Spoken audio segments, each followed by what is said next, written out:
कमरे में बैठे अयान, बंटी, रुद्र जो आपस में एक दूसरे के साथ गॉसिपिंग कर रहे थे और वहीं साथ में कॉफ़ी भी इंजॉय कर रहे थे। वहीं दक्ष के हाथ में भी कॉफ़ी मग तो था, मगर उसके बावजूद भी उन्हें कॉफ़ी का एक भी सिप अपने होठों से लगाने का मन नहीं कर रहा था। वो चाह रहे थे कि वो उन लोगों की बातों के साथ घुल मिल पाए, मगर ऐसा नहीं हो पा रहा था उनके साथ। वहीं वो तुरंत ही खड़े होते हैं और कमरे से अभी बाहर जाने वाले होते हैं, लेकिन तभी उन्हें कुछ याद आता है और वो अयान को इन्फॉर्म करते हैं। अयान, 11 बजे तक पैसे आ जाएंगे, मैंने सीनियर से बात कर ली है। तुम परेशान मत होना, और हाँ, पैसे ध्यान से लेकर के अपने काम में अच्छे से मन लगाना। मैं थोड़ी देर के लिए बाहर जा रहा हूँ, गारंटी नहीं कब तक आऊँगा। ये बोलकर जैसे ही अभी वो कमरे से बाहर निकलते अयान भाग कर उनके पास ही आते हुए कहता है, भाई पैसों की ज़रूरत नहीं, आप परेशान मत हो।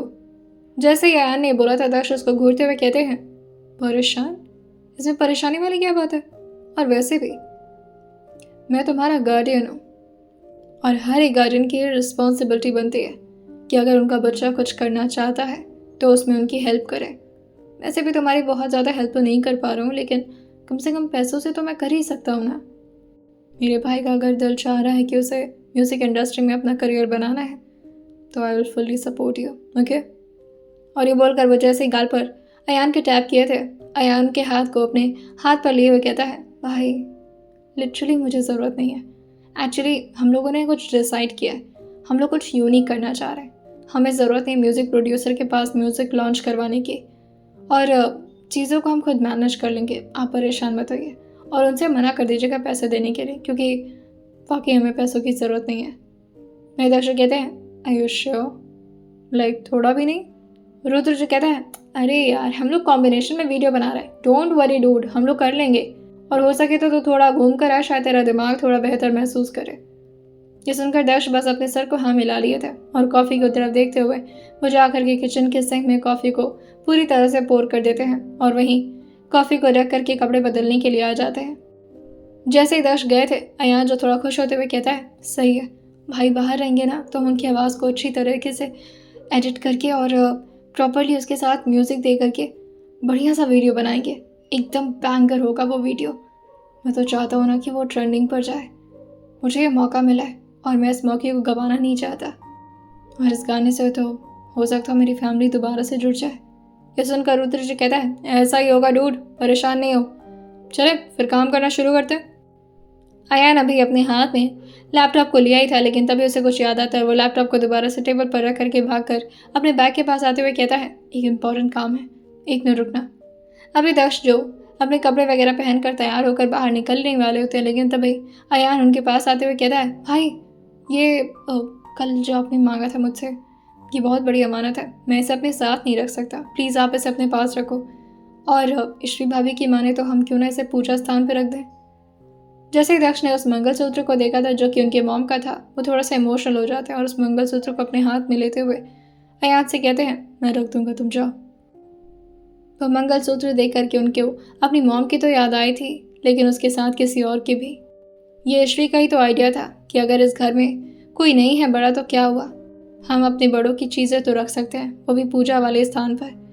यह सोचते ही दर्श के चेहरे पर हल्की सी मुस्कान आ गई थी, लेकिन फिर जब उन्हें याद आता है कि ईश्वरी तो उनसे दूर हो चुकी है, तो वो फिर से इमोशनल होकर के बस पूजा के स्थान पर उस मंगलसूत्र को रखते हैं और अपना हाथ हल्का सा जोड़ते हुए भगवान को धीरे से प्रणाम करते हुए वहाँ से निकल जाते हैं। वहीं दूसरी तरफ अपने काम में अयान, रुद्र और बंटी अब दोबारा से बिजी हो चुके थे। लगभग दोपहर के 1 बजे दर्श का कॉल अयान के फ़ोन पर आता है। कुछ खाया तुमने? यहाँ तो बैठ करके अयान जो पूरे लगन से अपने काम में इतना व्यस्त हो चुका था कि खाना पीना तो वो सब कुछ भूल गया था, लेकिन फिर भी वो रुद्र और बंटी की तरफ देखकर आइविंग करते हुए कहता है, हाँ ना भाई, हमने तो नूडल्स चापड़ी, आपने कुछ खाया? नहीं, दक्ष कहते हैं, कुछ खास नहीं, पर मैं खा लूँगा, अभी भूख नहीं है मुझे। और ये बोलकर उन्होंने फ़ोन रख दिया था। वो बस इस वक्त एक पार्क में बैठे हुए थे, जहाँ वो अपने डैड के साथ हमेशा एक्सरसाइज करने आया करते थे। न जाने क्यों दर्श को ऐसा लग रहा था जैसे ये वक्त बीत ही ना रहा हो। वो उस पल के बारे में सोच रहे थे जब वो जंगल में रहा करते थे ईश्वरी के साथ, और ना जाने क्यों वो खुद से ही सोचते हुए कहते हैं, क्या दिन थे वो, इतना वक्त गुजार दिया एक दूसरे के साथ और वक्त का पता ही नहीं चला, और आज ये मनहूस से एक दिन नहीं कट रहा मुझसे।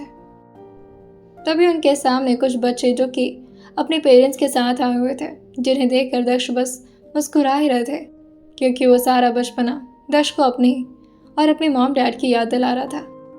तभी एक क्यूट सी लड़की जो कि अपनी मम्मी का हाथ बार बार हिलाते हुए कहती है, मम्मी, मम्मा कितनी बार सुनाना पड़ता है तुमको, एक बार मैं सुनती क्यों नहीं हो मम्मी। वही उसकी मॉम जो कि इस वक्त सामने खड़ी दूसरी औरत से बात कर रही थी और वो उस बच्चे की बात सुनते हुए कहती है, क्या हो गया है? कहते हैं जब बड़ों से बात किया जाता है तो बीच में नहीं बोलते बच्चों को, क्या है बोलो। वही वो बच्ची जो अपनी उंगली का इशारा करते हुए दर्श की तरफ दिखाते हुए कहती है, वो देखो, उनको मैंने टीवी में देखा है, मुझे उनसे बात करनी है। हमारी टीचर भी उनके बारे में बता रही थी, प्लीज़ चलो ना उनके पास।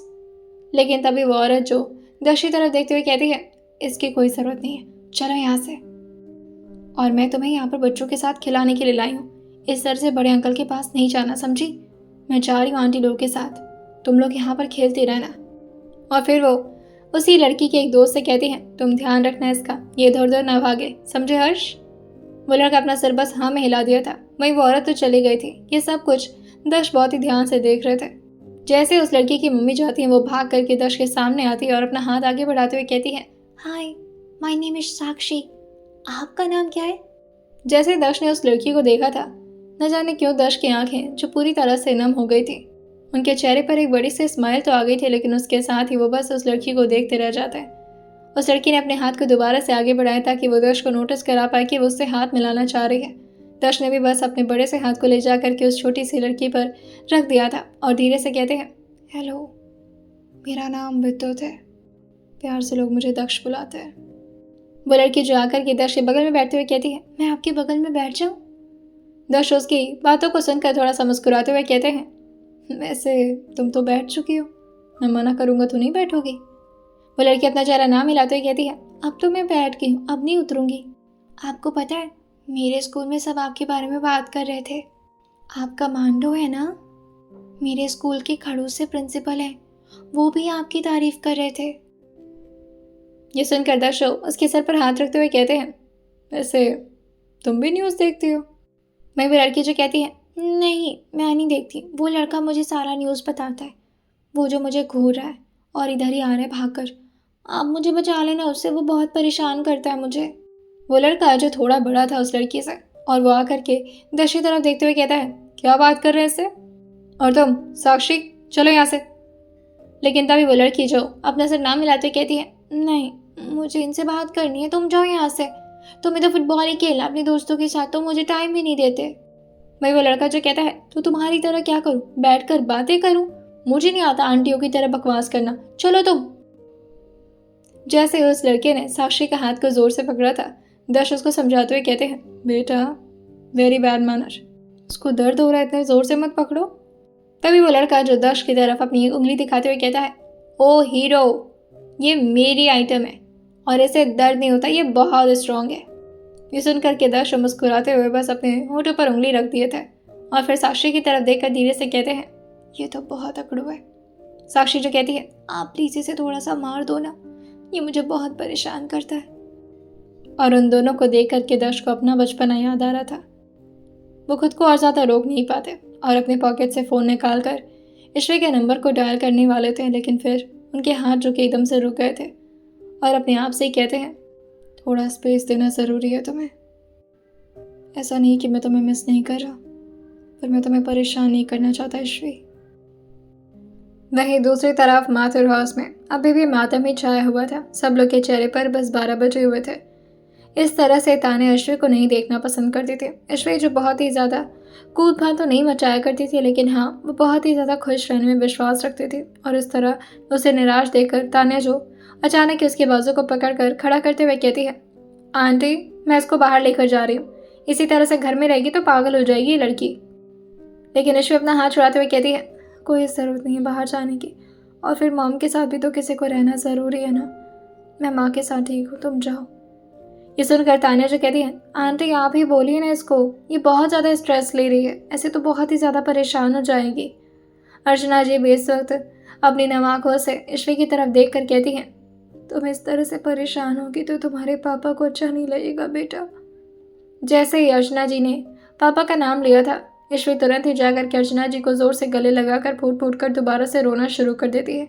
लगभग इसी तरह से 15 मिनट उन लोग के आंसू नहीं रुकते और जैसे तैसे ईश्वरी अपने आप को हिम्मत करके खड़ा करती है और अर्चना जी जो उसको समझाते हुए कहती हैं, तुम बाहर जाओ, थोड़ा देर बाहर घूमोगी, आसपास की जगहों को देखोगी तो तुम्हें अच्छा लगेगा। तान्या जो कहती है, डोंट वरी आंटी, मैं इसको लेकर जाती हूँ, चलो तुम। और तान्या जो उसको ज़बरदस्ती करते हुए उसके फेवरेट कपड़े पहनाती है और फिर उसको अपने साथ गाड़ी में बिठा करके बाहर ले जाती है। ईश्वी जो बस उसकी तरफ देखते हुए कहती है, हम जा कहाँ रहे।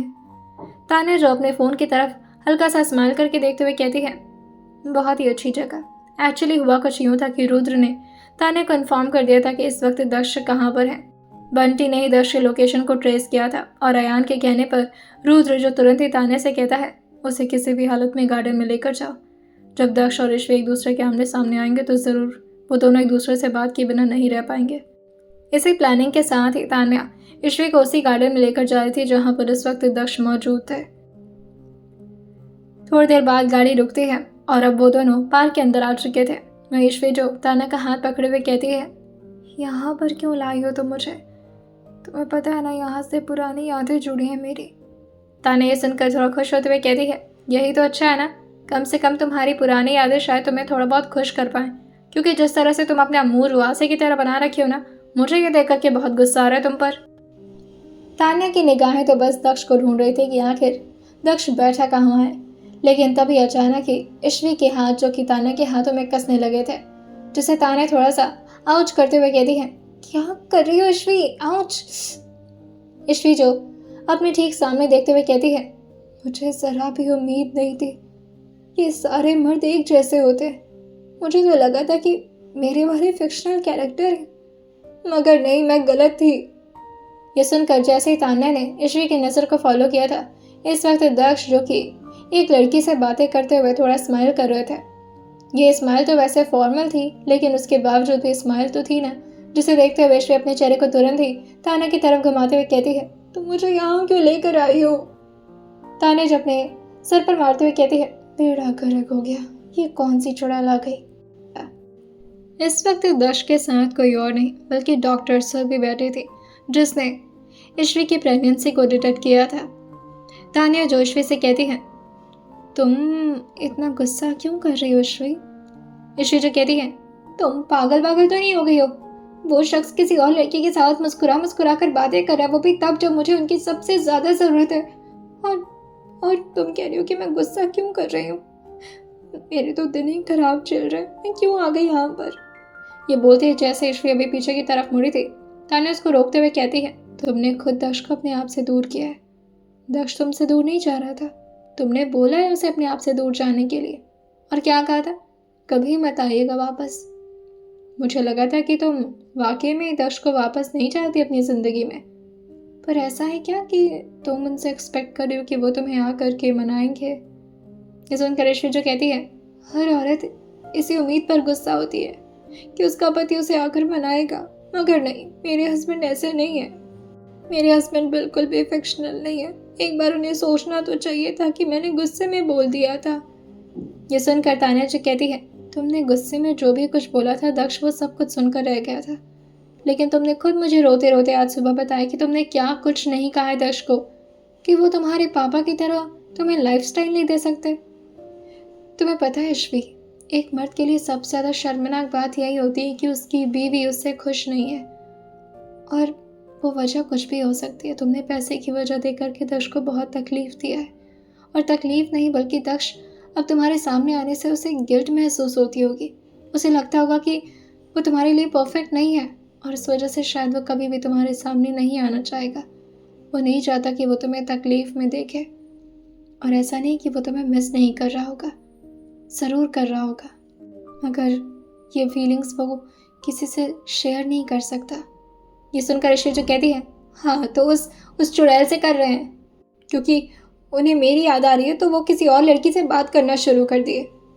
अरे मेरी फ़ोटो देखते, मुझे मैसेज करते, मुझसे बात करने की कोशिश करते, पर नहीं, मेरा मूड पूरी तरह से ना भजिया बन चुका है, चलो यहाँ से। तान्या जो तुरंत ही अपने फ़ोन को अपने हाथ में लिए रुद्र को टेक्स्ट करती है। तान्या जो पार्क से निकलते निकलते सारे मैसेज को रुद्र को सेंड कर देती है, किस तरह से उन लोग का प्लान फेल हो गया और दक्ष जो किसी और लड़की से इस वक्त पार्क में बैठ कर के बातें कर रहा है। वहीं रात में जैसे ही दक्ष घर पर पहुंचे थे, रुद्र काफी गुस्से में दक्ष को घूर रहा था, लेकिन इस बात को उसने अयान या बंटी से नहीं शेयर किया था। दूसरी तरफ बेचारी तान्या, जो इतना सोच समझ कर यहाँ पर पहुंची थी कि वो किसी भी हालत में ईश्वी का मूड थोड़ा बहुत ठीक कर देगी और शायद उन लोग की बातें हों तो ईश्वी कुछ खाना भी शुरू कर दे, लेकिन अब तो उसका मूड और ज़्यादा खराब हो गया था। ईश्वी रोते रोते घर पहुंची थी और बस अपने आप को अपने कमरे में ही लॉक कर लेती है। अर्चना जी उसको इस तरह से भाग कर रोता हुआ अपने कमरे में जाता देख कर तान्या से पूछती हैं, क्या हो गया उसे? हाँ तान्या, क्या हो गया बताओ तो। मैं तान्या जी कहती है, शायद उसे अपने डैड की याद आ गई होगी आंटी, आप परेशान मत होइए, मैं कल दोबारा से आऊँगी, अभी उसको अकेले रहने दीजिए आप। और हाँ, मैं मॉम से कह करके आपके लिए खाना बनवा दूँगी और किसी से भिजवा भी दूँगी या खुद लेती आऊँगी, आप प्लीज़ कुछ खा लीजिएगा। हाँ। वहीं अर्चना जी जो कहती हैं, मेरी बेटी मेरे सामने भूखे रह रही है, मैं उसके सामने कैसे खा सकती हूँ, हो सके तो ईश्वी को कुछ खिला दो बेटा, वो नाजुक सी लड़की है, एक टाइम नहीं खाती तो उसकी तबीयत बिगड़ना शुरू हो जाती है, वो पागल लड़की पता नहीं कब समझेगी इस बात को। ये सुनकर तान्या जी कहती हैं, पहले आपको अपने अंदर हिम्मत लाना होगा आंटी, तब जाकर के ईश्वी को समझ में आएगा कि आप खुश हैं तो उसे भी खुश होना चाहिए। धीरे धीरे वक्त परिवर्तन होगा और सब ठीक हो जाएगा। दोनों की रात इसी तरह अपनी आंखें खोले खोले बीत गई थी, एक तरफ ईश्वी और दूसरी तरफ दक्ष। मगर इस वक्त ईश्वी, जो कि दुखी से ज्यादा तो नाराज थी दक्ष पर, मगर इस वक्त ईश्वी जो कि दुखी नहीं बल्कि दक्ष पर बहुत ही ज़्यादा गुस्सा थी और वो बार बार खुद से ही कहती है, आप बहुत बुरे, आप बहुत ही ज़्यादा बुरे, मैंने कभी नहीं सोचा था कि आप एक दिन में मुझे भूल जाएंगे, मैं ही पागल बनी फिरती हूँ बस आपके लिए। रुद्र भी अयान और बंटी से कहता है, अब हो भी गया यार, सुबह से लगे हुए, कोई धुन रहेला। अयान जो कहता है, जो मिला तेरे सामने तो मिला, ऐसे क्या पूछ रहा जैसे तो यहाँ पर था ही नहीं। वैसे रुद्र तो उन लोग के साथ ही था और उन लोग के साथ उन लोग की मदद भी करा रहा था, मगर उसके बावजूद भी उसका ध्यान कहीं और पर ही अटका हुआ था। वो खड़े होते हुए कहता है, मैं तो थक गया, कुछ बना कर लाऊं क्या? बंटी जो कहता है, मैं बना देती हूँ ना, तुम लोग बैठ कर की प्रैक्टिस करो। लेकिन रुद्र उसको रोकते हुए कहता है, मैं आता हूँ थोड़ी देर में, ऐसे भी मेरी कमर दर्द हो रही है बैठे बैठे। ये बोल करके वो कमरे से बाहर तो निकल गया था और तुरंत ही दर्श के कमरे के अंदर आ जाता है, जहाँ पर दर्श बस चुपचाप लेटे हुए थे। मैं रुद्र जो दक्ष के पास आते हुए कहता है, क्या बात है? मुझे तो लगा था कि तू यहाँ पर आकर के काफ़ी खुश होगा, घूम कर आया बाहर से, तेरा मूड भी फ्रेश हो गया होगा। ये सुनकर दक्ष उठकर बैठते हुए कहते हैं, तू यहाँ क्या कर रहा है? जा अयान की मदद करा, कुछ खाना है। रुद्र जो कहता है, क्यों, कुछ खाना होगा तो तू बना देगा। दक्ष इस बात पर अपना सर हाँ मिलाते हुए कहते हैं, अगर मेरे दोस्तों को भूख लगी है तो बना सकता हूँ मैं, it's not a big deal for me. Rudra जो आकर के दक्ष के बगल में बैठते हुए कहता है, ऐसे मैंने एक्सपेक्ट नहीं किया था। हाँ, मर्द होते तो हैं बुरे, मगर इतने बुरे? मुझे तो लगा था दक्ष कि तू काफ़ी ज़्यादा इमोशनल होकर के यहाँ से बाहर गया है, पर मुझे नहीं पता था कि तू तो मस्ती करने गया है। दक्ष इस बात पर थोड़ा हैरान होते हुए पूछते हैं, क्या मतलब है तुम्हारा? और मैं कहाँ मस्ती करने गया था? वहीं रुद्र जो कहता है, मुझे कहने में ना शर्म आ रही है, मगर ईश्वी को उससे छोड़े हुए तुझे एक दिन हुआ है और अभी तो तुम दोनों का डिवोर्स भी नहीं हुआ। जैसे रुद्र ने बोला था, दक्ष अपने गुस्से को कंट्रोल नहीं कर पाते और जोर से रुद्र का कॉलर पकड़कर अपनी तरफ उसके चेहरे को खींचते हुए कहते हैं, हिम्मत कैसे हो ये बात मुंह से निकालने की कि हम दोनों का डिवोर्स होगा? रुद्र जो कहता है, हाँ तो तू किसी और लड़की के साथ इतने हंसी खुशी बात कैसे कर सकता है गार्डन में जाकर, वो भी जब तुझे पता है कि तेरी ईश्वी वहाँ पर रोए जा रही है, उसने अपने मुंह में एक और नहीं डाला है, उसके बावजूद भी तो जाकर के किसी के साथ बातें कर रहा था। कौन लड़की थी वो? रुद्र की बातें सुनते ही दक्ष एकदम से अपनी जगह से खड़े होते हैं और रुद्र की तरफ आकर के अपने शर्ट के स्लीव्स को ऊपर की तरफ फोल्ड करते हुए कहते हैं, तो तुझे लगता है कि मैं वहाँ पर किसी लड़की से मिलने गया था और ये बात तुझे पता कैसे चली? जासूस लगा है मेरे पीछे। रुद्र जो कहता है, ईश्वी मेरी बहन जैसी है और मैं उसके साथ इतना बड़ा धोखा बर्दाश्त नहीं करूंगा, भले वो मेरा अपना दोस्त ही क्यों ना दे रहा हो। तान्या ईश्वी को उसी पार्क में लेकर गई थी ताकि वो तुम दोनों को एक दूसरे के सामने ले जा करके छोड़े तो शायद तुम दोनों एक दूसरे को देख करके कम से कम राहत की सांस ले सको, मगर मुझे नहीं पता था दक्ष कि तो इतने दिनों में किसी और लड़की को सेट करने के पीछे पड़ जाएगा। दक्ष अब और ज़्यादा ये सारी बातों को बर्दाश्त न करते हुए रुद्र को काफ़ी ज़ोर से डांट लगाते हुए कहते हैं, वो डॉक्टर है, डॉक्टर सुरभि मेरी क्लासमेट है। चेकअप कराने के लिए हम उसी डॉक्टर के पास गए थे। मैं सिर्फ उसकी कंडीशन के बारे में पूछ रहा था, बता रहा था अपनी और ईश्वी की सिचुएशन कि वो इस वक्त अकेले रह रही है, दिमाग पे बहुत प्रेशर ले रही है और मुझे अच्छे से पता है कि वो कुछ भी नहीं खा रही होगी। और ये बात तुझे बताने की ज़रूरत नहीं है, मुझे पता है। ईश्वी मेरे बिना रहेगी तो उसे कुछ भी अच्छा नहीं लगेगा, ना खाना, ना पीना, ना सोना, ना चैन से रहना। बस इसी बारे में डॉक्टर से डिस्कस कर रहा था कि क्या इसके लिए ये वाकई बहुत ज़्यादा पेनफुल या बहुत ज़्यादा क्रिटिकल हो सकता है। और दूसरी बात, दक्ष अपनी ईश्वी के अलावा किसी और को देखना तक पसंद नहीं करता, फिर वो लड़की कोई मिस यूनिवर्स ही क्यों ना हो। दक्ष ये बोल करके जैसे ही बाहर जाते उससे पहले रुद्र जो खड़े होते हुए कहता है, तो ये बाहर जा करके ईश्वी को क्यों नहीं बता देता है? क्यों इस सारी सिचुएशन के बीच में फंसे हुए तुम दोनों?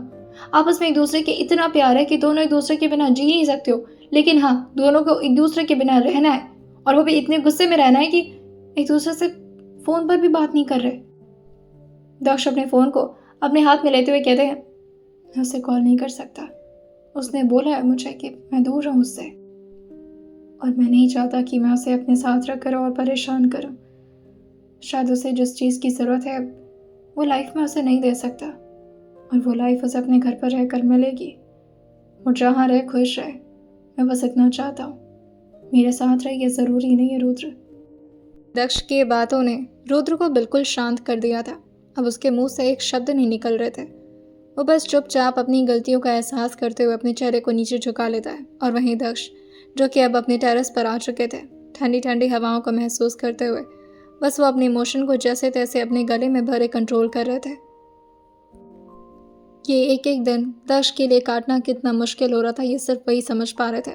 वहीं 2 दिन बाद अब उनकी ट्रेनिंग भी शुरू हो जाती है। दूसरी तरफ ईश्वी भी अपने आप को दूसरे कामों में व्यस्त करने की कोशिश करने लगती है, और वहीं वो अर्चना जी से जाकर के लॉ फर्म में ज्वाइन करने की और प्रैक्टिस करने की बात करती है। अर्चना जी ने भी उसे रोका नहीं था, लेकिन वो खड़े होकर ईश्वी को समझाते हुए कहती हैं, बेटा तुम मुझे संभालने के लिए और कब तक यहाँ पर रहोगी? दक्ष और अयान भी तुम्हारा इंतज़ार कर रहे होंगे ना। अब तुम उनके परिवार के एक हिस्सा हो, इस तरह मेरे साथ रहना तुम्हारा ठीक नहीं है। ये सुनकर ईश्वी जो कहती है, क्यों? एक बेटी अपनी माँ को नहीं संभाल सकती? आप लोगों ने तो पूरी ज़िंदगी मुझे संभाला है ना, और अगर आपको ज़रूरत है तो मैं चली जाऊँ? यही चाहती हैं आप? क्या मैं आपको बोझ लग रही हूँ? ये सुनते ही अर्चना जी तुरंत ही अपना चेहरा ना मिलाते हुए कहती हैं, बेटियाँ कभी बोझ नहीं लगती अपनी माँ को बेटा, बस मैं तुम्हारे लिए कह रही थी। वैसे भी ये माहौल तुम्हारे लिए सही नहीं है, तुम कितना परेशान रह रही हो। ईश्वी जो अपनी मम्मा को गले लगाते हुए कहती है, और आप जो परेशान रह रही हो उसका क्या? आप परेशान मत होइए, मैं जाती हूँ। आज मेरा पहला दिन है लॉ फर्म में, कोशिश करूँगी कि मैं खुश होकर वापस आऊँ और आपका भी मूड ठीक करूँ। 2-3 दिन ईश्वी को भी हो गया था लॉ फर्म ज्वाइन किए हुए। दूसरी तरफ अयान, रुद्र और बंटी भी अपने गाने को लेकर बहुत ही ज़्यादा सीरियसली मेहनत कर रहे थे, और लगभग अब 1 हफ्ते होते हैं जब फाइनली उन लोग के गाने को एक फाइनल टच मिला था, जिसे सुन करके वो तीनों एक दूसरे के साथ हाई फाई करते हैं। और वही बंटी जो कहता है, now is the time to take break. मैं तो थक गया पूरा, मेरी कमर भी दर्द हो रही है। ये सुन करके रुद्र जो कहता है, 3 घंटे तो सोया था अभी। नहीं, दक्ष अंदर आते हुए कहते हैं, तुम लोग रात से काम कर रहे हो, सोना नहीं है क्या यार? अयान जो खुश होते हुए कहता है, नहीं भाई, बस आज लास्ट है, इसके बाद फिर काम का, फिर तो बस प्रमोशन बचेगा, और वो भी हम अपने सर्कल में करवा लेंगे। खैर आप ये सब छोड़िए, आप निकल रहे हैं क्या? दक्ष अपने यूनिफॉर्म में थे और अपने सर पर अपना कैप लगाते हुए कहते हैं, तुम लोग के लिए नाश्ता बना दिया, खा लेना। ये सुनकर के रुद्र जो जोर से जाकर के पीछे से दक्ष को गले लगाते हुए कहता है, भाई तू बहुत अच्छा है यार, कभी कभी तो मुझे लगता है ना, अगर मैं लड़की होता तो मैं तुझसे शादी कर लेता। जैसे ही रुद्र ने बोला था, दक्ष उसको अपने आप से अलग करते हुए कहते हैं, पागल तो नहीं हो गया? दिमाग तो सटक नहीं गया ना तेरा? 1 हफ्ते में तुम्हारी और तान्या की शादी होने वाली है। रुद्र जो हंसते हुए कहता है, हाँ पर यह बात तान्या को बताना मत, वरना बहुत मारेगी मुझे। इतने दिनों बाद जा करके अयान, बंटी और रुद्र सब मुस्कुरा रहे थे। वहीं दक्ष भी अपने चेहरे पर हल्की से मुस्कान को महसूस तो करते हैं, लेकिन फिर वो अचानक से ही एकदम उनके चेहरे से गायब हो गई थी और वो बस वहाँ से निकल जाते हैं। आज उनकी गाड़ी की स्पीड कुछ ज़्यादा ही तेज़ थी। वो कुछ सोचते हुए भी गाड़ी चला ही रहे थे, लेकिन तभी अचानक से एक कट से अचानक एक लग्जूरियस कार जो कि ठीक अब दक्ष की गाड़ी के सामने आ चुकी थी, वो इस वक्त अपनी बाइक पर थे और सामने चल रही कार को बार बार ओवरटेक करने की कोशिश कर रहे थे, लेकिन वो ऐसा कर नहीं पा रहे थे। आसपास बहुत सारी गाड़ियां चल रही थी। तभी अचानक ही कुछ ऐसा हुआ था जिससे दक्ष की गाड़ी एकदम से डिसबैलेंस हो गई थी, क्योंकि सामने वाली कार जिसके इस वक्त पीछे दक्ष अपनी गाड़ी चला रहे थे वो अचानक से ही रुकती है और दक्ष की गाड़ी जो जाकर के उसी कार से टक्कर मार देती है। ये टक्कर इतनी तेज थी कि आसपास के कई लोग जो कि देखने के लिए उस जगह को रुक गए थे और वहीं वो सब के सब दक्ष को ही घूर रहे थे, क्योंकि सबको लगता है कि दक्ष की ही तो गलती है। दक्ष भी काफ़ी गुस्से में अभी अपने हेलमेट उतारने वाले होते, लेकिन तभी वो देखते हैं कि उस लग्जरियस कार से एक लड़की जो कि काफ़ी हाई हील के सैंडल पहने आगे की तरफ बढ़ती आ रही है। दक्ष ने उसके चेहरे पर ध्यान नहीं दिया था, लेकिन लड़की होने की वजह से वो बस अपने हेलमेट को अपने चेहरे पर ही रखे रहते हैं। पहले तो वो थोड़ा तमाशा करना चाह रहे थे, लेकिन लड़की को देख करके उन्हें लगता है उनको शांत ही रहना चाहिए। लेकिन आसपास के लोग जो लगातार दक्ष को ही घूरते हुए कहते हैं, समझ में नहीं आता क्या, एक लड़की गाड़ी चला रही तो बदतमीजी करेगा, हाँ? तभी वो लड़की जो आकर के चुटकी बजाते हुए कहती है, ओ हीरो, हेलमेट उतारो जरा। दक्ष को आवाज़ थोड़ी जानी पहचानी तो लगी थी, लेकिन फिर भी दक्ष जो कि अपने वॉच में टाइम देखते हुए कहते हैं, मुझे लेट हो रहा है, हटो यहाँ से। दक्ष जैसे ही अपनी गाड़ी को स्टार्ट करने वाले होते हैं, तभी वो लड़की जो आकर के दक्ष के गाड़ी की चाबी को अपने हाथ में लेकर के उसे घुमाते हुए कहती है, चाबी तो तभी मिलेगी जब आप माफ़ी मांगेंगे। ये कोई तरीका नहीं होता है, आप इस तरह से मेरी गाड़ी को ठोक कर यहाँ से निकल जाएंगे और मैं आपको जाने दूंगी। मिस्टर लॉयर हूँ मैं। दक्ष ने जैसे ये लॉयर का नाम सुना था, अब उन्हें भी गुस्सा आने लगा था। एक तो आसपास के सारे लोग बस दक्ष को ही ब्लेम किए जा रहे थे, वो भी काफ़ी गुस्से में कहते हैं, गलती तुम्हारी है, और एक तो तुमने अचानक से ब्रेक क्यों मारा, कोई तरीका है या नहीं? जब गाड़ी चलाने नहीं आती तो तुम क्यों गाड़ी चला रही थी? यह सुनकर वो लड़की जो कहती है, आपकी हिम्मत कैसे हुई मुझे ब्लेम करने की? मेरे ठीक गाड़ी के सामने एक छोटा सा बच्चा आ गया था, वो भी हाथ में इतने सारे बलून्स लेकर के, उसे मार देती मैं एक लड़की हूँ और मेरे अंदर बहुत ही सॉफ्ट हार्ट है, आग की तरह नहीं। अब माफ़ी मांगिए। दक्ष को सिर्फ उस लड़की का चिन्ह ही दिख रहा था हेलमेट की वजह से, जिसे वो तुरंत ही अपने हेलमेट को निकालते हैं और फाइनली अब अपने चेहरे को उठा करके उस लड़की को घूरते हुए कहते हैं, तुम ज़्यादा बोल रहे। लेकिन ये बोलते बोलते उनके आगे के शब्द उनके मुंह के अंदर ही रह गए थे, और साथ ही अभी तक जहाँ वो लड़की जो कि दक्ष को घूरे जा रही थी, अब उसकी भी नजरें दक्ष को देखने के लिए एकदम से सॉफ्ट हो गई थी। आसपास के लोग तो अभी भी चिल्ला रहे थे, मगर वो दोनों एक दूसरे को इस तरह देख रहे थे जैसे आसपास उनके सराउंडिंग में कुछ है ही नहीं। वही एक और आदमी जो आकर के दक्ष के कंधे पर हाथ रखते हुए कहता है, वैसे तो यूनिफॉर्म से आर्मी के बंदे नजर आते हो, आर्मी के लोग भी इस तरह की हरकत करते हैं, मैंने सोचा भी नहीं था।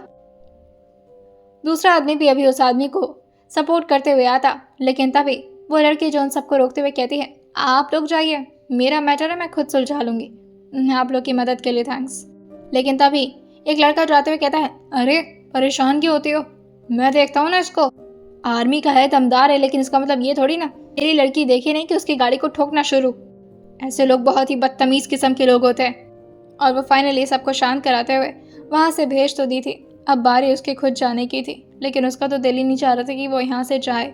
ना उससे वहाँ पर ठहरा जा रहा था, ना ही उस आदमी को ठीक तरीके से देखा जा रहा था, और ना ही वहाँ से जाया जा रहा था। वो पूरी तरह से कन्फ्यूज हो जा रही थी। वो जब भी अपने कदम को दूसरी तरफ मोड़ते, उसका दिल करता कि वो थोड़ा देर और यहाँ पर रुक जाए।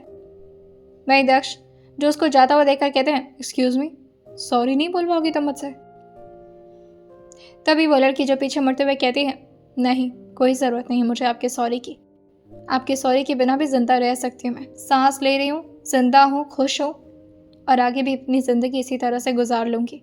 लड़की जैसे ही पीछे मुड़कर अपनी गाड़ी की तरफ जाने वाली होती है, तभी दक्ष जो उसको विसल करते हुए कहते हैं, ओ हेलो, नहीं चाहिए सॉरी तो मत लो, लेकिन कम से कम मेरी चाबी तो देकर जाओ। उस लड़की ने भी बस चाबी को बेरुखी से फेंक दिया था और दक्ष ने उसे कैच कर लिया था कि जो अब अपने गाड़ी के स्टीयरिंग को दूसरी तरफ मोड़ ली थी और दोनों का रास्ता जो अब अलग अलग हो चुका था। दक्ष इस वक्त काफ़ी ज़्यादा गुस्से में थे, और जैसे वो ट्रेनिंग सेंटर पहुंचते हैं, उनके चेहरे को देख कर ही सारे लोग जो आसपास के उनके जूनियर थे वो उनको सैल्यूट मारते हुए अपने चेहरे को झुका लिए थे और सबके सब गॉसिप करना शुरू कर दिए थे। आज दक्ष का वो पुराना वाला ऑरा जो कि वापस आ गया था। जैसे ही वो अपनी ट्रेनिंग के लिए पहुंचते हैं, उनके सीनियर्स जो कि उनको पुशअप्स मारने के लिए कहे थे, वैसे तो सबको सिर्फ 50 पुशअप्स ही मारने थे, लेकिन दक्ष जो कि रुकते ही नहीं, सारे लोग जो कि पुशअप्स मारकर हाँफते हुए खड़े हो गए थे और अपने पसीने को टॉवल से पोंछते हैं, लेकिन सबकी नज़र जाकर के दक्ष पर ठहरती है, जो कि लगातार बस बिना काउंटिंग के पुशअप्स मारे जा रहे थे। तभी विजय प्रताप सिंह, जो कि उनके सीनियर, आकर के दक्ष को रोकते हुए कहते हैं, दक्ष, क्या हो गया तुम्हें? तुम्हारे पुशअप्स कंप्लीट हो गए, थोड़ा देर रेस्ट करो, उसके बाद तुम्हें और भी कुछ करना है। अभी गन शॉट का टाइम आ जाएगा। लेकिन दक्ष अपने चेहरे को ना मिलाते हुए कहते हैं, मुझे ब्रेक नहीं चाहिए, नफरत होती है मुझे ब्रेक से। दक्ष को पता था अगर वो ब्रेक लेंगे तो उनके दिमाग में क्या चलना शुरू हो जाएगा। वैसे उनका ये गुस्सा उनके खुद के ऊपर था। वो ईश्वी पर नाराज नहीं थे, बल्कि अपने ख्यालों पर नाराज थे कि आखिर वो खुद को कंट्रोल क्यों नहीं कर पा रहे, अपने इमोशन को कंट्रोल क्यों नहीं कर पा रहे। वहीं दूसरी तरफ ईश्वी भी लॉ फॉर्म में पहुंचने के बाद बस उसी इंसिडेंट को सोचे जा रही थी। लेकिन फिर भी आज ईश्वी बाकी के दिनों से काफ़ी ज़्यादा खुश थी, क्योंकि फाइनली दक्ष ने उससे बात तो की और आज वो घर आकर के अपनी मॉम के साथ खाना भी शेयर करती है, जिसे देखने के बाद अर्चना जी भी बहुत खुश हो रही थी। वही रात का वक्त होता है। ईश्वी अभी अपने कमरे में बैठे अपने आसपास के रखे फाइल्स को इधर उधर पढ़ते हुए कुछ लिखने, अपने हाथों में पेन पकड़े कुछ लिखे जा रहे थे। तभी अर्चना जी जो उसके कमरे में आते हैं और उसके लिए अपने हाथ में कॉफ़ी लेकर उसके ठीक बगल में बैठते हुए कहती हैं, बिजी हो बेटा? ईश्वी तुरंत ही फाइल्स को साइड करते हुए कहती है, नहीं आइए बैठिए, बस थोड़ा काम कर रही थी, शुरुआत है अभी, ये सब तो चीज़ों को बहुत सीखना पड़ेगा मुझे। ये सुनकर अर्चना जी जो उसके सर पर हाथ रखते हुए कहती हैं, शुरुआत? पर तुमने तो शुरुआत में ही अच्छे अच्छे लोगों के छक्के छुड़ा दिए। मिस्टर मेहता आज भी तुम्हारा नाम लेते हैं तो बहुत ही प्राउडली नाम लेते हैं। जैसे ही मिस्टर मेहता का जिक्र आया था, ईश्वी को अपने डैड की याद आ गई थी और वो अपनी मम्मा के लैप पर अपना सिर रखे हुए कहती हैं, मैंने अच्छा नहीं किया था, बहुत बड़ी गलती हो गई थी मुझसे, मैंने अपने पापा को किस तरह फंसा दिया। जैसे वो रोना शुरू करती उससे पहले अर्चना जी उसके सर पर अपना हाथ रखते हुए कहती हैं, जब बाप गलत हो तो इसका मतलब ये नहीं कि बेटी उसे डिफेंड करे। मुझे प्राउड है तुम पर कि तुमने अपने रिश्ते से ज़्यादा सच्चाई को अहमियत दी है। ये काम मैं तो नहीं कर पाई, लेकिन कम से कम मेरी बेटी ने तो किया, और तुम इसके लिए कभी भी खुद को गिल्ट मत महसूस करने देना। ईश्वी जो उठकर बैठते हुए कहती है, क्या वाकई में मुझे गिल्टी महसूस नहीं करना चाहिए? मेरी वजह से मेरे पापा की डेथ हो गई है। अर्चना जी जो कहती हैं, वो उनकी अपनी किस्मत और अपना कर्मा था, इसमें तुम्हारी कोई गलती नहीं है ईश्वी। खैर, हम इस बारे में बात ना करें तो अच्छा है। तुम्हें पता है इस बारे में बात करके मैं कितना कमज़ोर पड़ जाती हूँ। ईश्वी भी इस टॉपिक को हटाते हुए कहती है, okay, just leave this all. आप मुझे ये बताइए कि अभी आप कैसा महसूस कर रही हैं? डॉक्टर के पास आपको चलना चाहिए। आप काफ़ी टाइम से कुछ खा भी नहीं रही थी, मुझे लगता है आपको वीकनेस हो गई है। आपका सर भी इस समय बहुत घूम रहा है ना, मैंने देखा आज सुबह आपको। अर्चना जी जो कहती हैं, सच कहूँ ना बेटा, तुमसे एक फेवर चाहिए था मुझे। ये सुनकर ईश्वी जो कहती हैं, हाँ बताइए ना।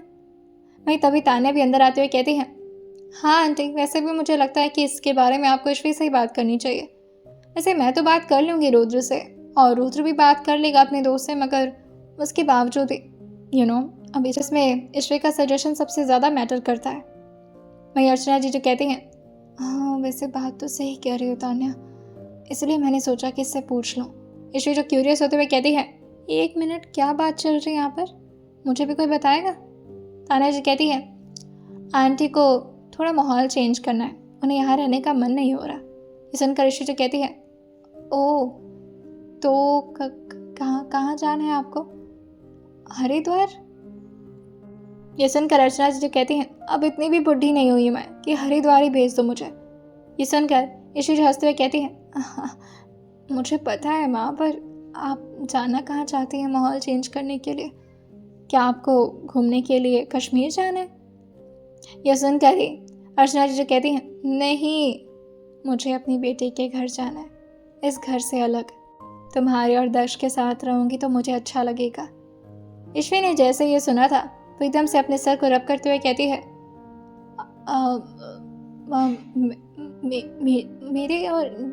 मेरे घर तो उसको इस तरह से हकलाता देखकर अर्चना जी जो थोड़ा सा नर्वस होते हुए कहती हैं, सॉरी बेटा, मुझे इस तरह शायद तुमसे नहीं पूछना चाहिए था, पर मुझे कोई दिक्कत नहीं है। उसका घर छोटा है मुझे मालूम है, पर मैं उसमें भी खुशी खुशी रह लूँगी। वो बहुत अच्छा लगता है मुझे, बचपन से ही हमेशा मेरे आसपास ही रहता था, आंटी आंटी करते करते। मुझे अगर उसके साथ रहने का मौका मिलता, और अयान बेटा भी तो है ना, हम सब एक साथ रहेंगे तो शायद मेरा माइंड डाइवर्ट हो पाए। लेकिन मैं चाहती हूँ कि दक्ष से तुम खुद बात करो इस बारे में। ये सुनकर ईश्वरी जो कहती है, हाँ मैं। तानिया जो कहती है, आंटी आपने नाम लिया और मैंने कॉल भी लगा दिया, लीजिए दक्ष जीजू का ही कॉल है, आप बात कर लीजिए। ये बोलते हुए वो ईश्वरी को घूर रही थी और धीरे से अपनी आईब्रो को चढ़ा लेती है। वह ईश्वरी जो बस अपनी आंखों से ही उसे डांटने का इशारा कर रही थी। वहीं इस तरफ बगल में बैठी अर्चना जी जो दक्ष से बातें करते हुए कहती हैं, हेलो, ज़्यादा लेट तो नहीं कर दिया ना बेटा कॉल करने में मैंने। वहीं दूसरी तरफ से दक्ष की आवाज़ आती है, आंटी आप नहीं, क्यों, ऐसा क्यों कह रही हैं आप। इस तरफ से अर्चना जी जो कहती हैं, तुमसे माफ़ी जो मांगना था मुझे, उस दिन तुम्हें किस तरह से अपने घर से बाहर जाने के लिए कह दिया। आई एम सो सॉरी बेटा, इस तरह मुझे तुमसे बात नहीं करनी चाहिए थी। ईश्वरी से बोला था मैंने कि मेरे मुंह से गलती से निकल गया, आई होप सो कि उसने तुम्हें बताया होगा। दर्शक कहते हैं, कोई बात नहीं, और वैसे भी जो भी सिचुएशन थी उसमें इस तरह का गुस्सा आना तो लाजमी है। I don't have any problem with that. आप ठीक तो हैं। वहीं अर्चना जी जो कहती हैं, हाँ मैं तो ठीक हूँ, बस ईश्वरी को लेकर थोड़ा परेशान हूँ। उसकी तबीयत भी ठीक नहीं रहती है, रह करके उसे भी चक्कर आना शुरू हो जाता है। पता नहीं क्या हो गया। मैंने कहा भी था कि चलो मैं तुम्हें डॉक्टर के सामने मैंने इससे कहा भी कि चलो डॉक्टर के साथ, मैंने कहा भी इससे कि डॉक्टर से अपॉइंटमेंट लिलवा दे, मैंने कहा भी जैसे ईश्वरी ने यह पूछा था, दर्श भी दूसरी तरफ से कहते हैं, खा लिया तुमने। न जाने क्यों ईश्वरी की धड़कन अचानक ही तेज हो गई थी। उसे समझ नहीं आ रहा था कि आखिर उसके साथ हो क्या रहा है। उसे पता था कि वो दर्श से बहुत पहले से बात कर रही है और वो काफ़ी अच्छे से दर्श को जानती भी है, लेकिन ये घबराहट, यह एहसास क्या था, ना दर्श समझ पा रहे थे और ना ही ईश्वरी। ईश्वरी जो कहती है, हाँ मैंने भी खाया था आज, और वही तान्या जो अर्चना जी के कान के पास आकर धीरे से कहती है, अब आपका काम हो गया, मुझे लगता है अब आपको यहाँ से चलना चाहिए और शायद मुझे भी जाना चाहिए। वही तान्या और अर्चना जी जो कि अब बाहर निकल चुके थे, और वहीं दूसरी तरफ रुद्र भी धीरे से अयान और बंटी के साथ वहाँ से निकल जाता है और धीरे से दरवाजे को बंद कर देता है। ना ईश्वरी कुछ बोल पा रहे थे और ना ही दक्ष, जिसे दक्ष धीरे से कहते हैं, तुम कुछ बोल रहे हो या फिर तुम्हारी सांसें सुनता रहूं मैं। ईश्वरी जो धीरे से अपनी आंखें बंद करते हुए कहती है, आज सुबह जो भी कुछ हुआ उसके लिए आई एम सॉरी। मुझे नहीं पता था कि वो आप है, वरना मैं आपको ब्लेम नहीं करती, लेकिन आप बहुत अकड़ के बात कर रहे थे मुझसे, क्यों। दर्श अपने चेहरे को दूसरी तरफ करते हैं और अगल बगल देखते हुए कहते हैं, तो क्या करता, सबके सामने अपनी गलती मान लेता, और वो भी तब जब तुम मुझसे रूठ कर गई हो। तुम्हें पता है तुमसे कितना नाराज हूँ मैं, और मुझे तुमसे बात नहीं करनी ईश्वरी। ये सुनकर ईश्वरी जो कहती है, मुझे पता ही था आपको मुझसे क्यों बात करनी होगी, आप तो किसी और ही लड़की के साथ घुल के ला रहे। देखा था आपको पार्क में मैंने, मुझे भी आपसे बात नहीं करनी। ये सुनते ही दर्श ईश्वरी के बातों को सुनकर कहते हैं, पर गुस्सा तो मुझे होना चाहिए था, तुम क्यों नाराज हो। ईश्वरी जो कहती है, पार्क में और किस लड़की के साथ बात कर रहे थे, मैंने देखा था आपको, नाम बताएंगे आप। ये सुनते ही दर्शक कहते हैं, वो डॉक्टर सुरभि थी, वो अचानक ही मेरे सामने आ गई और मुझसे बात करना शुरू कर दी। बस उसे तुम्हारे बारे में बात कर रहा था कि तुम्हारी सिचुएशन जैसी है, वो सब बता रहा था बस उसे, कुछ और मतलब नहीं था मेरा उससे बात करने का। ये सुनते ही ईश्वरी जो कहती है, मुझे मत सिखाइए बाप। खैर मैं ये कह रही थी कि वो आपसे आपसे कुछ, मॉम अगर आपसे कुछ कहती है ना, जैसे कि रहने के लिए आपके साथ, तो आप मना कर दीजिएगा, क्योंकि हम तो एक साथ रहते नहीं हैं, और अगर मम्मा को आपके घर पर जाना पड़ा तो मुझे भी आना पड़ेगा, आप समझ रहे हैं ना। दर्शक कहते हैं, तुम्हारी मॉम मेरे घर पर क्या करेंगी रहकर, और वैसे भी तुम्हारे तो पूरे ख़ानदान को लग्जरियस लाइफस्टाइल की आदत है, जो ऑब्वियसली मेरे घर पर तो नहीं मिल सकता अश्वी। ये सुनते अश्वी अपनी आंखों को जोर से बंद किए हुए कहती है, क्या आप उस बात को भूल नहीं सकते? आपको पता है उस वक्त मेरी सिचुएशन क्या थी? प्लीज। दर्शक कहते हैं, भूल जाऊं? नहीं, भूलने वाली बात नहीं बोली थी तुमने, खुद को बदलने वाली बात बोली थी। मैं ट्राई करूँगा, पहले तुम्हारे लिए बहुत सारे पैसे कमा कर रखूँ, उसके बाद तुम्हें अपने घर पर लाऊं, ताकि तुम्हें लाइफस्टाइल देने में मुझे प्रॉब्लम ना हो जैसा तुम डिज़र्व करते हो। तुमने तो बस एक लेसन दिया मुझे। दर्शक कहते हैं, बस हो गया, और बातें नहीं करनी तुमसे, मैं फ़ोन रख रहा हूँ। और ये बोलते ही अचानक ही उन्होंने फ़ोन कट कर दिया था। वैशी जो फ़ोन को देखती रह गई थी और उसे ले जाकर के अपने सीने से लगाते हुए कहती है, कितना सुकून है आपकी बातों में, काश हम दोबारा से एक साथ रह पाते। पर मैं क्यों रहूं? आपकी भी तो अकड़ कोई कम नहीं हो रही है ना, यानी मुझे लेने के लिए आ जाए मेरे घर। और दूसरी तरफ दर्श उस फोन को अपने हाथ में लिए हुए कुछ सोचते हुए कहते हैं, कहाँ से लाऊंगा मैं तुम्हारे लिए इतने पैसे जिससे तुम खुश हो सको। आज रात का वक्त दोनों का काफी अच्छी तरह से बीता था। न जाने क्यों आज दर्श को भी बहुत सुकून भरी नींद आई थी और दूसरी तरफ इश्वी को भी। वो बात अलग थी कि रात भर बस उन लोग के दिमाग में एक दूसरे के साथ की हुई वही कॉन्वर्सेशन चल रही थी और अगले दिन की सुबह उन दोनों के चेहरे पर आई हल्की से मुस्कान के साथ होती है। और अयान जो तुरंत ही अपने भाई के पास आकर उन्हें जोर से गले लगाते हुए कहता है, भाई यू वोंट बिलीव इट। अचानक ही दर्श के सामने अयान को देख करके वो थोड़ा परेशान होते हुए कहते हैं, क्या हो गया, सब ठीक तो है और ऐसे क्या मुंह बना रहा है? वही अयान जो कहता है, भाई हमने वीडियो अपलोड कर दिया। वही रुद्र भी आकर कहता है, और पता है उसके बाद क्या हुआ?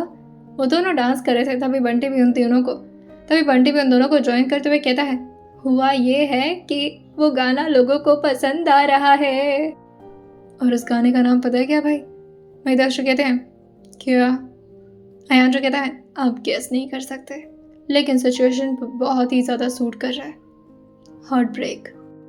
जैसे ही दर्श ने सुना था वो पिलो को ले जाकर के अयान के मुंह पर मारते हुए कहते हैं, किसके सिचुएशन पर सूट कर रहा है? वही रुद्र जो कहता है, आपके और किसके? मुझे तो लगता है ना ये गाना ही तेरे लिए बना है। आई विश कोई इसे सुने और तेरा फैन हो जाए। दर्शक कहते हैं, वो है, कोई मेरा फैन क्यों होगा? ऑब्वियसली अयान का गाना है, सब मेरे भाई के ही तो फैन होंगे, है ना? इस बात पर अयान जो बस अपने सर को हाँ मिला दिया था और शैतानी भरी स्माइल लेकर के जल्दी से वो बाहर की तरफ भाग जाता है। सबके सब इस वक्त अपनी नजरों को स्क्रीन पर ही गड़ाए हुए थे। वहीं दूसरी तरफ दर्श उन तीनों के लिए ब्रेकफास्ट बनाते हुए कहते हैं, मैं निकल रहा हूँ। रुद्र जाते हुए कहता है, अच्छा सुनो, मैंने ना तुम्हें लिंक भेज दिया, जितने भी लोगों को हो सके ना ये गाना सेंड कर देना प्लीज। मैं चाहता हूँ ना कि पूरे देहरादून में ये गाना पूरी तरह से गूंज जाए और उसके बाद कोई तुम्हारी आवाज़ कोई अयान के इस टैलेंट को देख करके उस पर फिदा हो जाए। दर्शक कहते हैं, ये क्या कोई कोई कोई कर रहे हो, किसको सुनाना चाहते हो ये गाना? रुद्र जो मन में कहता है, जिसको सुनाना चाहता हूँ कभी ना कभी तो उसके कानों तक ये आवाज़ पहुँच ही जाएगी। दर्शक परेशान होते हुए कहते हैं, ठीक है, बस तुम लोग मुझसे प्रमोशन करवाओ, और हाँ, अगर ये वीडियो अच्छा नहीं चला ना अयान तो तुम साइंटिस्ट बनने वाले हो। तुम्हारे कॉलेज की फीस इकट्ठा कर ली है मैंने और बात भी हो गई है डीन से। जैसे ही अयान ने सुना था वो अपने कानों पर हाथ रखते हुए कहता है, नहीं, मैं इतना बड़ा दर्द बर्दाश्त नहीं कर सकता, प्लीज भगवान मुझे उस जंजाल से बचाना।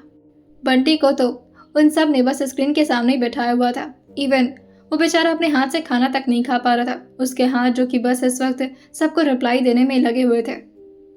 रुद्र जी कहता है, कमेंट्स के जल्दी जल्दी रिप्लाई करो और जहां जहां से कमेंट आ रहे हैं सबके रिप्लाई करो। सबको लगना चाहिए कि हम लोग बहुत ही डाउन टू अर्थ आर्टिस्ट है।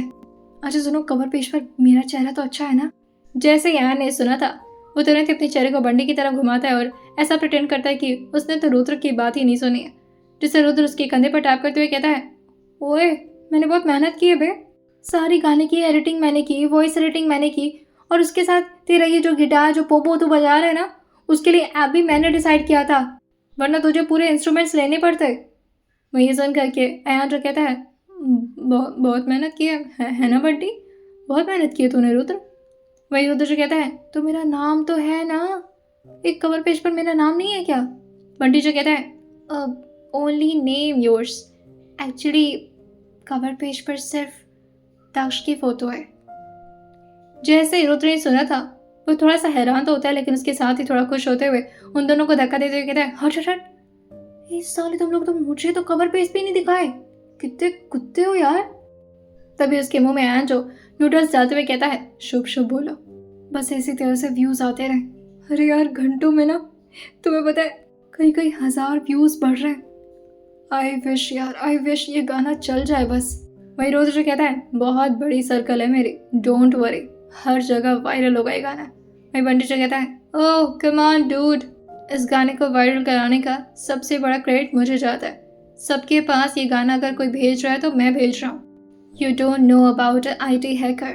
लोग इस गाने को अपने फीड में पाएंगे, और जब ये इस गाने को अपने फीड में पाएंगे तो ऑब्वियसली उस पर वो फीडबैक ज़रूर देकर जाएंगे। गाना है भी बहुत सोलफुल एक्चुअली।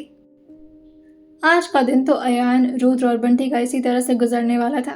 वहीं दूसरी तरफ ईश्वर भी आज काफ़ी ज़्यादा खुश थे, और लॉ फर्म में आज फाइनली उसने स्माइल करके अपना काम शुरू किया था।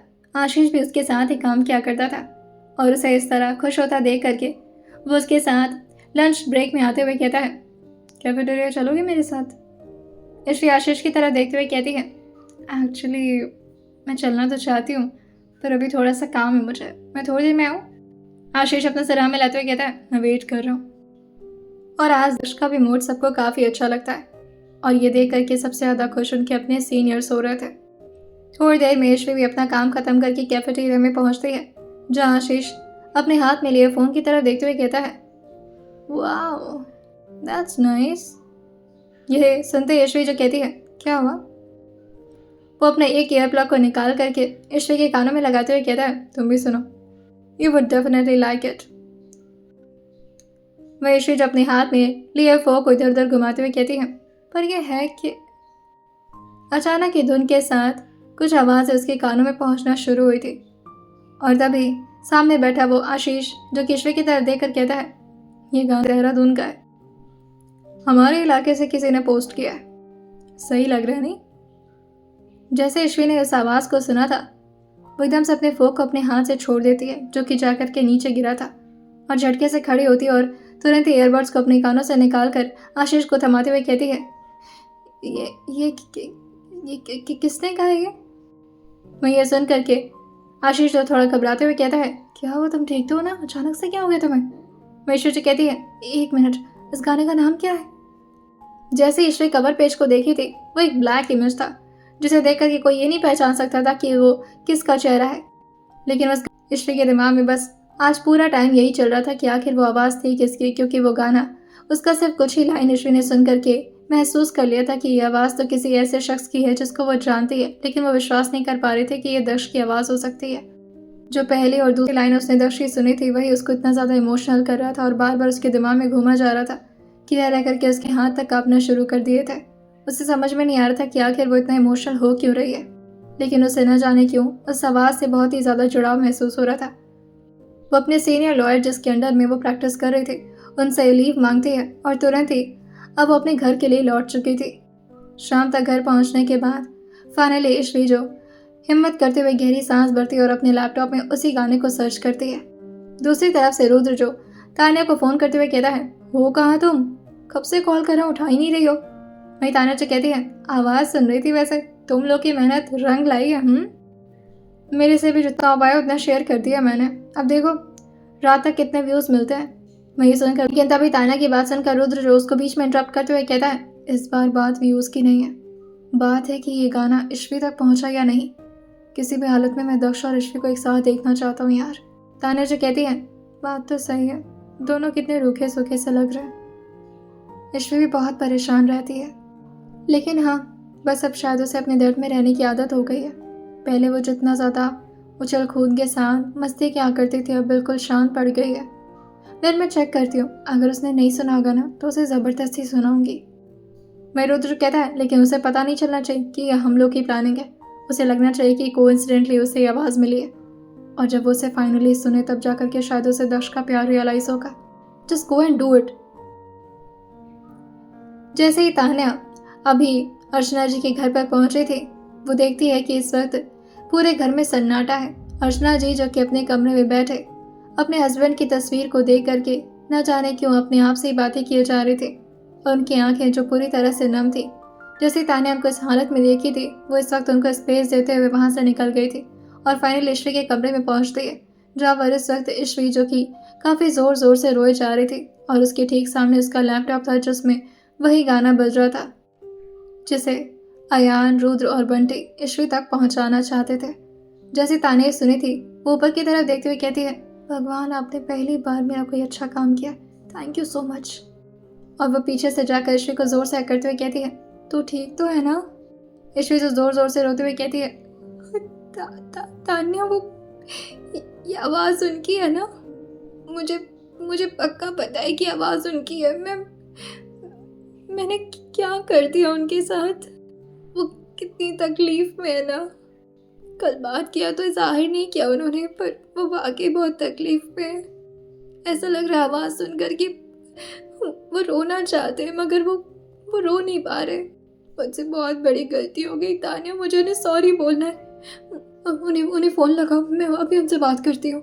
लेकिन तभी तान्या जी कहती है, ऐसे नहीं ईश्वी, ऐसे उन्हें सॉरी बोल करके तुझे लगता है कि दक्ष मानेंगे? तान्या की बातें सुनकर ईश्वी जो कंफ्यूज होते हुए कहती है, क्यों? मुझसे इतना नाराज़ है? मेरी सॉरी बोलने पर भी नहीं मानेंगे वो? तान्या उसके आंसू को पोंछते हुए कहती है, ईश्वी, उन्हें ऐसा लगता है कि तुझे उनसे प्यार नहीं है। उस प्यार को जाहिर करने के लिए तुझे अपने इमोशन को उन्हें दिखाना होगा, और ये सॉरी कहने से तो बिल्कुल भी उन्हें महसूस नहीं होने वाला। ईश्वी जो परेशान होते हुए कहती है, तो क्या हम कभी नहीं मिलेंगे? और मैं अपने बच्चे को क्या कहूँगी कि मैंने उनके पापा को क्यों छोड़ा पैसों के लिए? मैं इतनी कब गिर गई यार तान्या। जिस इंसान ने अपना सब कुछ खो दिया, उसके बाद भी उन्होंने मुझे एक्सेप्ट किया। उन्हें ये बात पता थी कि मेरे डैड ने ही सब कुछ किया, उसके बाद भी उन्होंने मुझे एक्सेप्ट किया, मुझे इतना प्यार दिया। और मैंने क्या किया उनके साथ? मेरे डैड की मौत में उनकी कोई गलती नहीं थी और मैंने उन्हें छोड़ दिया। कितनी तकलीफ में होंगे वो। उनके पास उन्हें संभालने वाला भी कोई नहीं है तान्या। मेरे पास तो मेरी माँ है कम से कम, उनके पास तो वो भी नहीं है। न जाने कैसे संभाल रहे होंगे खुद को वो। मुझे उनके पास जाना है, मुझे उनसे माफ़ी मांगना है। उनके सामने गिड़गिड़ाना भी पड़े तो मैं पीछे नहीं हटूंगी। मुझे उनके पास जाना है तान्या, प्लीज़। मैं तान्या जो कहती है, जिस तरह से तुझे दक्ष के इमोशन समझ में आए ना, अगर तू उसी तरह से उन्हें जवाब दे तो? ये सुन थोड़ा कंफ्यूज होते हुए पूछती है, क्या मतलब है तेरा? मैं समझी नहीं। तान्या जो कहती है, इस आवाज़ को सुनकर अगर तुझे इतनी तकलीफ होती है तो इसका मतलब यह है कि अगर तू भी अपने आवाज़ को उन तक पहुंचाए कुछ इसी तरह से, जो सवाल उन्होंने किया है, अगर उसका जवाब तू दे तो? ये सुनकर ऋषि जो कहती है, मैं। तान्या उसको ज़ोर से गले लगाते हुए कहती है, मैं रात भर का वक्त दे रही हूँ तुझे, मुझे पूरा भरोसा है तू एक अच्छा जवाब सोच कर रखेगी कल सुबह तक, और फिर वो जवाब मैं खुद पहुँचाऊँगी दक्ष चीज़ों तक, ओके? और ये बोलकर वो वहाँ से चली गई थी। दिन प्रतिदिन जैसे ही अयान, रुद्र, तान्या और बंटी को यह एहसास हुआ था कि दक्ष अब जगने लगे हैं, उनकी कान के पास ही थोड़ी दूर पर उन्हीं के कमरे में एक स्पीकर जो कि बंटी ने ले आकर रख दिया था, और अभी उनकी आंखें खुलती उससे पहले ही उनकी कानों में एक गाना गूंजने लगता है, जिसकी आवाज़ सुनते ही दक्ष अचानक से एकदम से उठकर बैठ गए थे और अपनी आंखें अपने हाथों से मलकर खोलते हुए कहते हैं, ये गाना कौन बज? लेकिन अभी जैसे ही उन्होंने उस गाने की आवाज़ सुनी थी, बाहर से तुरंत ही अयान जो कहता है, दोबारा से रिपीट पर लगा। बंटी जो अपने हाथ में लिए फ़ोन को देखते हुए कहता है, रुक जा, लगाता हूँ। मैं तान्या जो कहती है, हे भगवान, मान तो जाएंगे ना तेरे भाई? अयान जो कहता है, भाई बहुत सॉफ्ट हार्टेड है, बस वो दिखाते हैं कि वो बहुत रूड और रफ है, और वैसे भी ईश्वी भाभी की आवाज़ है, कैसे नहीं मानेंगे? और गाना दोबारा से रिपीट होना शुरू होता है। कैसे दिखाऊं दिल की बातें, यादों में मेरे है तेरी यादें, कैसे दिखाऊं दिल की बातें, यादों में मेरे है तेरी यादें, तुझसे जब से दूर हुई मैं तो खुद से बिछड़ गई, दिन जो गुजरे तेरे बिना फिर भी तेरी ही रही। ओ खुदा तू तो ये जाने, इश्क में हुई दीवानी, दर्द हुआ सुन के भी मुझको उसका ये सवाल। प्यार था ना कोई गुनाह, कैसे करूं अब उसको बयां, ना समझ सका वो मेरे दिल का हाल।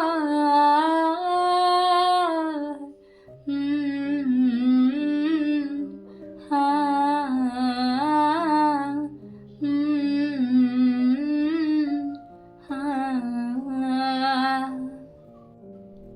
जैसे अभी यह गाना बंद हुआ था, अचानक ही उनके कमरे का दरवाज़ा खुलता है और सामने से अर्चना जी जो रोते हुए दक्ष की तरफ ही आगे बढ़ रही थी। अभी दक्ष ने अपने आंसू को पोंछा तक ठीक से नहीं था। वो तुरंत ही अपने आप को ठीक तरीके से खड़ा करते हुए अर्चना जी के सामने आते हुए कहते हैं, आंटी आप यहाँ? वहीं अर्चना जी जो रोते हुए दक्ष के हाथ को पकड़ते हुए कहती हैं, उसे बचा लो, पता नहीं कहाँ चली गई है वो। जैसे ही दक्ष ने ये सुना था, वो उनको संभाल कर बैठाते हुए कहते हैं, क्या हुआ आपको? कौन चला गया? ईश्वी की बात तो नहीं कर रही ना? जैसे ही अर्चना जी ने सुना था, वो रोते हुए दक्ष की तरफ देखते हुए कहती हैं, मुझे कुछ भी नहीं पता था तुम लोगों के बारे में। तान्या ने आज मुझे बताया, और जब तक बताया बहुत देर हो चुकी थी। ईश्वी बहुत रो रही थी और वो सुबह सुबह ही कहीं चली गई। जैसे ही दक्ष ने सुना था, वो एकदम से अर्चना जी के हाथ से अपना हाथ हटाते हुए कहते हैं, क्या मतलब कहीं चली गई? और आपने उसे जाने कैसे दिया? आपको कोई आइडिया भी है वो अकेली नहीं है इस वक्त? अगर उसे कुछ भी हुआ तो?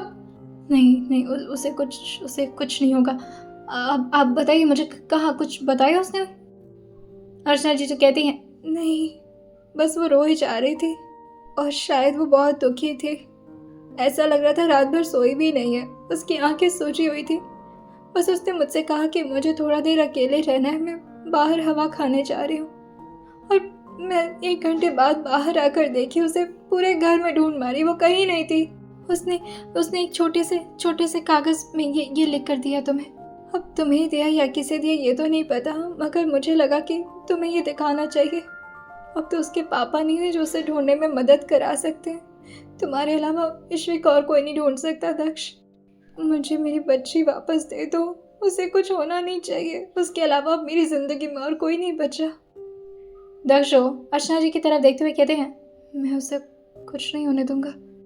वो जैसे अभी नोट को देखे थे, उसमें बस एक शब्द लिखा था, सॉरी, और उसके साथ एक स्माइली वाली इमोजी। अचानक ही दक्ष का दिल एकदम से बैठ गया। तो उन्हें समझ में नहीं आ रहा था कि आखिर ईश्वी चली कहाँ जा सकती है, वो भी अकेले। वो तान्या की तरफ देखकर उसको अपने सामने ले आकर कहते हैं, तुम जानती होगी ना, वो तुमसे तो हर बात शेयर करती थी, तुम्हें तो कुछ बताया होगा ना उसने?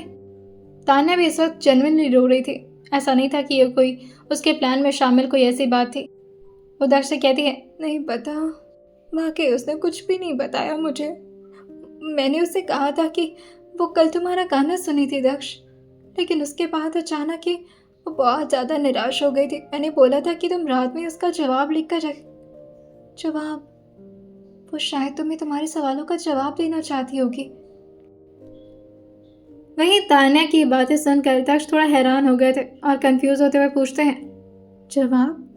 पर मैंने तो कोई सवाल नहीं किया उससे, जवाब कैसा? तान्या जो पूछती है, आपने अपने गाने को खुद से नहीं सुना क्या? जैसे ही दक्ष ने गाने का जिक्र सुना था, वो तुरंत यान की तरफ घूरने लगे थे। वहीं तान्या जो कहती है, आज गाना जो आपने सुना ना, वो ईश्वी की बोल थी। उसने भी अपना जवाब दे दिया आपको, और शायद वो अब एक्सपेक्ट कर रही है कि आप उसे माफ़ कर देंगे। मुझे लगता है कि आपको उससे मिलने जाना चाहिए।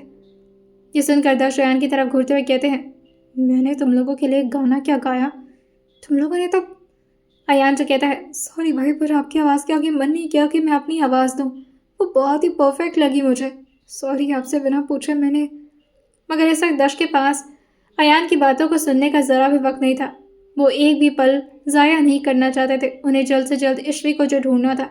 वो तुरंत ही अपने कपड़े को बदल कर जैसे ही अभी बाहर का दरवाज़ा खोले थे, अचानक ही उनके सामने बहुत सारी फ्लैश लाइट्स आना शुरू हो गई थी, जिसे वो एकदम से पीछे होते हुए कहते हैं, what the heck is this?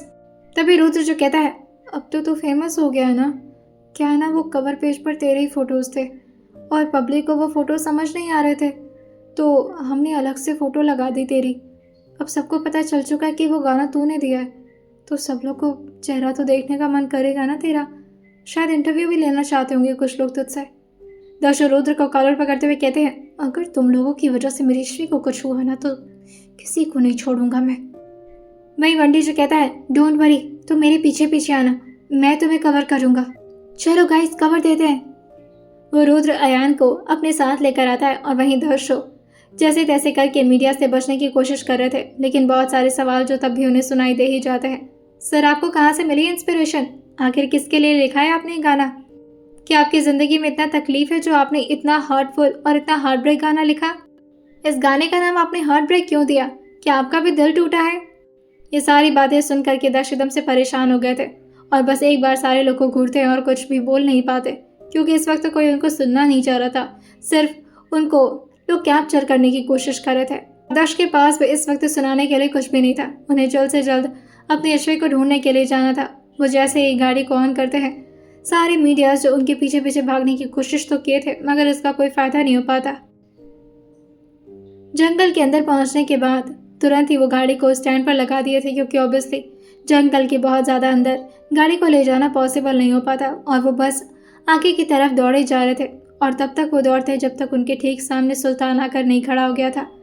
सुल्तान शायद उन्हीं का इंतजार कर रहा था या फिर शायद सुल्तान को एहसास हो गया था कि दर्श यहाँ पर पहुँचने वाला है।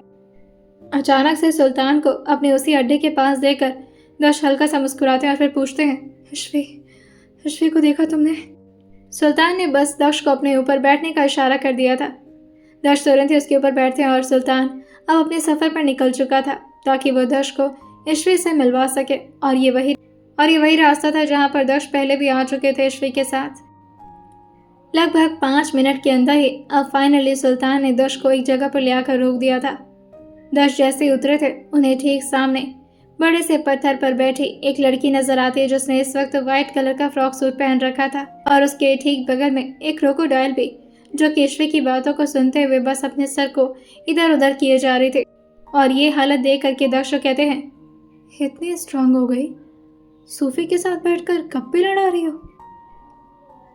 वह ईश्वी जो अपने पेट पर हाथ रखे हुए कहती है, मम्मा बुरी नहीं है, आपके पापा बदमाश है, मुझे गलत मत समझना। हाँ देखो, मैंने अपॉलजी भी मांग ली, लेकिन देखो 2 घंटे हो गए, अभी तक नहीं आए आपके पापा, और पता नहीं कितना देर इंतज़ार कर आएंगे। आपकी मम्मा को कितना भूख लगी, आपको पता है। और हाँ, ये मत समझना आपके पापा सिर्फ मीठा मीठा बोलते हैं, अच्छे नहीं है वो, अच्छी तो आपकी मम्मा ही है। और फिर वो सूफी की तरफ देखते हुए कहती है ना, मैं ही अच्छी हूँ ना। सूफी जो एक बार तो ईश्वी की तरफ देखी थी और अपने सर को हाँ में हिलाने वाली होती है, लेकिन तभी उसकी नज़र ईश्वी से हट करके उसके ठीक बगल में खड़े एक शख्स पर पड़ती है, जिससे बस उसने अपने चेहरे को नीचे झुका लिया था, जैसे वो एकदम से शर्मा गई हो। ये देखकर ईश्वी जो कहती है, देखो सूफी कुछ बोल भी नहीं पा रही बेचारी, लेकिन जब तुम बाहर निकलोगे ना तो मैं पूछवाऊंगी सबसे, आपकी मम्मा को आपके डैडा ने बहुत तंग किया है, इसी जंगल में रखा था मुझे, और पता है मुझसे कितना काम करवाया। आप आना, एक एक काम का बदला लेना। बहुत तंग किया आपके पापा ने मुझे, जैसे मुझे रात रात भर सोने नहीं देते थे ना, आप भी मत सोने देना। उनके सर के पास दिन रात बस काएं काएं काएं काएं करते रहना, तब जाकर उन्हें समझ में आएगा मैं कितनी तकलीफ से गुजरी हूँ। मैं पीछे से उसकी बातें कोई सुनते हुए उसके ठीक बगल में आकर बैठता है और उसके कंधे पर हल्का सा अपने कंधे से मारते हुए कहता है, और झूठ बोल लो, चुप क्यों हो गई। और फिर वो ईश्वी की पेट की तरफ देखते हुए कहते हैं, तुम्हें लगता है मैं ऐसा हूँ? और अगर ऐसा होता तो तुम्हारी मम्मा जैसी बदमाश लड़की को कभी एक्सेप्ट ही नहीं करता। और अगर मैं ऐसा नहीं करता, नहीं लेकर आता आपकी मम्मा को जंगल में, तो फिर आपकी मम्मा कैसे बनती और मैं आपका डैडी कैसे बनता? डैडा बनने के लिए थोड़ा स्ट्रगल तो करना पड़ता है ना। ये सुनकर केशवी जो पेट की तरफ ही देखते हुए कहती है, झूठ बोल रही है, पूरी प्री प्लानिंग के साथ आए थे, मेरे घर पर डाका डालने का तो सिर्फ बहाना था, मुझे उठाने के लिए आए थे। आपको पता है आपके पापा ने किडनैप किया था मुझे। मेघदर्श कहते हैं, तो नहीं करता तो तुम उस बेवकूफ़ अजीब से पागल लेकिन तभी ईश्वी जो कहती है, हाँ, बच्चे के सामने ये सब बोलते हुए शर्म नहीं आती। फाइनली अब जाकर के ईश्वी ने दक्ष की तरफ देखा था और वो दोनों एक दूसरे के बहुत ही करीब आ चुके थे। वहीं दक्ष सुबह से ईश्वी के चेहरे को देखते रह जाते हैं और तभी उसके गाल पर धीरे से अपना हाथ रखते हुए कहते हैं, गाना बहुत अच्छा गाती हो। ये सुनकर ईश्वी जो कहती है, आपसे अच्छा नहीं, और आपकी आवाज़ में जो दम था ना, मेरे में नहीं था। आप ज़्यादा अच्छे सिंगर हैं।